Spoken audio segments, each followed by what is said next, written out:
பிஸ்மில்லாஹிர் ரஹ்மானிர் ரஹீம் அல்ஹம்துலில்லாஹி ரப்பில் ஆலமீன் வஸ்ஸலாத்து வஸ்ஸலாமு அலா அஷ்ரஃபில் அன்பியா வல் முர்சலீன் அம்மா பஅத். அன்புக்குரிய மாணவ மாணவிகளே, மதிப்புக்குரிய சகோதர சகோதரிகளே, இளைஞர்களே, யுவதிகளே, உங்கள் அனைவருக்கும் அஸ்ஸலாமு அலைக்கும் வரஹ்மத்துல்லாஹி தஆலா வபரகாத்துஹு. அல் குர்ஆனை படிக்கின்ற இந்த கற்கை நெறியிலே இன்ஷா அல்லாஹ் இன்றைய அமர்விலே நாங்கள் அல் குர்ஆனின் 103வது அத்தியாயமான சூரத்துல் அஸ்ர் என்ற அந்த சூறாவை நாங்கள் இன்ஷா அல்லாஹ் நோக்க இருக்கின்றோம். 3 வசனங்களை கொன்ற இந்த சூறாவானது வசனங்கள் குறைவாக இருந்தாலும் சொற்சுருக்கமும் பொருட்செறிவும் கொண்ட ஒரு சூறாவாக, ஆழமான கருத்துக்களை கொண்ட ஒரு சூறாவாக இந்த சூறா அடையாளப்படுத்தப்படுகின்றது. இந்த சூறா முழு மனித வாழ்க்கையையும் இரத்தின சுருக்கமாக சொல்லுகின்ற ஒரு சூறா. மக்காவிலே இறக்கப்பட்ட இந்த சூறா மனிதனுடைய காலம் சம்பந்தமாக பேசுகின்ற ஒரு சூறா. இந்த சூறாவுக்கு நாங்கள் அஸ்ர் என்று பெயரிட்டிருக்கின்றோம். அஸ்ர் என்று சொன்னால் காலம். உண்மையிலே மனிதன் நஷ்டமடைந்திருக்கின்றான் என்று சொல்லுகின்ற ஒரு சூறாவாக இந்த சூறா இருக்கின்றது. அஊது பில்லாஹி மினஷ் ஷைத்தானிர் ரஜீம், விரட்டப்பட்ட ஷைத்தானின் தீங்குகளிலிருந்து அல்லாஹ்விடம் பாதுகாவல் தேடுகின்றேன். பிஸ்மில்லாஹிர் ரஹ்மானிர் ரஹீம், அளவற்ற அருளாளன் நிகரற்ற அன்பாளன் அல்லாஹ்வின் திருநாமம் கொண்டு ஆரம்பம் செய்கின்றேன். வல் அஸ்ர், வல் அஸ்ர் காலத்தின் மீது சத்தியமாக. வாவு என்பது இங்கே சத்தியத்தை குறிக்கின்ற வாவு, வாவுல் கசம் என்று நாங்கள் இதனை அழைப்போம். வல் அஸ்ரி, இந்த வாவை தொடர்ந்து வருகின்ற பெயர் சொல் ஜர்ரு செய்யப்படும், கஸ்ரா அடையாளத்தை பெற்று வரும். வல் அஸ்ர், அஸ்ர் என்று சொன்னால் காலம்.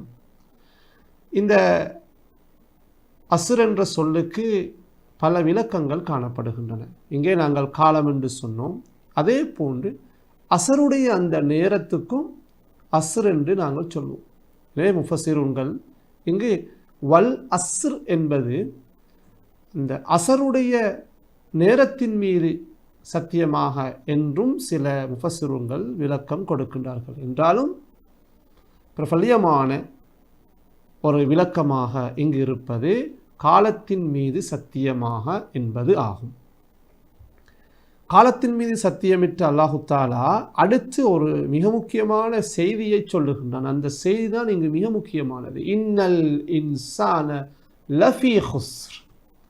இன்ன என்றது நிச்சயமாக, ஒரு விஷயத்தை அழுத்தமாக உறுதியாக சொல்வதற்கு இதை நாங்கள் பயன்படுத்துகின்றோம். இன்னல் இன்சான, இன்சான் என்று சொன்னால் மனிதன், ஆண்கள் பெண்கள் எல்லோரும். இன்னல் இன்சான மனிதர்கள், நிச்சயமாக மனிதர்கள் லஃபீ ஹுஸ்ர்.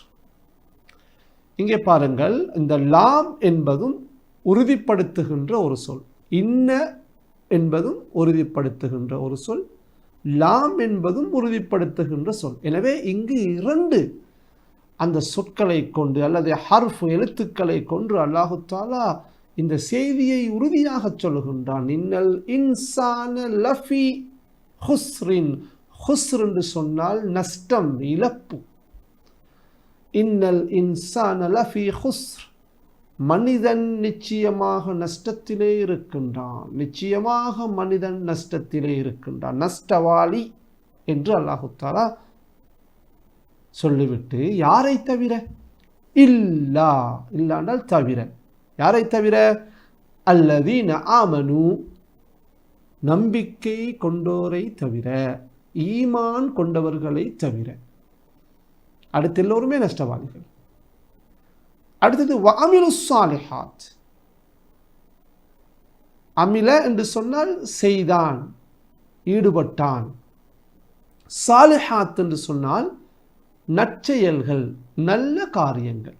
அப்போ அமிலுஸ் சாலிஹாத் வ அமிலுஸ் சாலிஹாத், நற்செயல்களை செய்கின்றவர்களையும் தவிர.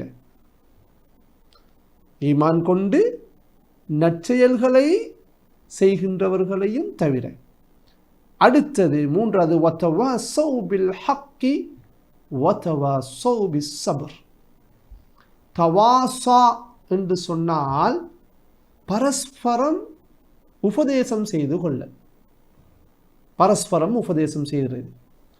இங்கே ரெண்டு விஷயங்களை கொண்டு பரஸ்பரம் உபதேசம் செய்து கொள்கின்றவர்களையும் தவிர அடுத்தவர்கள் எல்லோருமே நஷ்டவாளிகள். யாரு? வதவாஸௌ பில் ஹக். ஹக் என்று சொன்னால் ஒன்று சத்தியம், அடுத்தது உண்மை. சத்தியத்தை அல்லது உண்மையை தங்களுக்கு மத்தியில் பரஸ்பரம் உபதேசம் செய்து கொள்கின்றவர்களையும் தவிர. அடுத்தது வதவாஸௌ பிஸ் ஸப்ர். சபர் என்றால் பொறுமை. நாங்கள் சொல்லுவோமே சபுராக இருங்கள், சபூர் என்று சொல்லுவோமே, பொறுமை. வதவாஸௌ பிஸ் ஸப்ர், பரஸ்பரம் உபதேசம் செய்து கொள்ளல். ரெண்டு விஷயம், ஒன்று ஹக்கு சத்தியம் அல்லது உண்மை, அடுத்தது சபர் பொறுமை.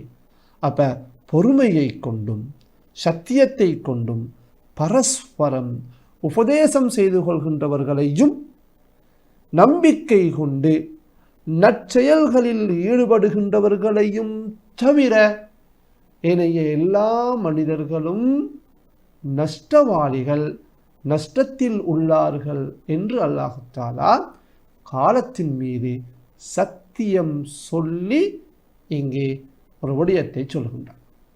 எனவே இந்த சூரா ஒரு சிறிய சூறாவாக இருந்தாலும் ஆழமான ஒரு கருத்தை கொண்டிருக்கின்ற ஒரு சூறா.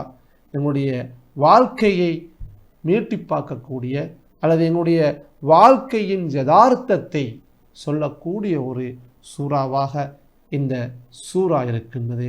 இந்த சூறாவை ஆழமாக படித்து எங்களுடைய வாழ்க்கையில் நடைமுறைப்படுத்துவதற்கு எல்லாம் வல்ல அல்லாஹு தஆலா எங்கள் அனைவருக்கும் அருள் புரிய வேண்டும் என்று கேட்டு விடைபெறுகின்றேன். வஆகிர் தஅவானா அனில் ஹம்துலில்லாஹி ரப்பில் ஆலமீன். வஸ்ஸலாமு அலைக்கும் வரஹ்மத்துல்லாஹி தஆலா வபரகாத்துஹு.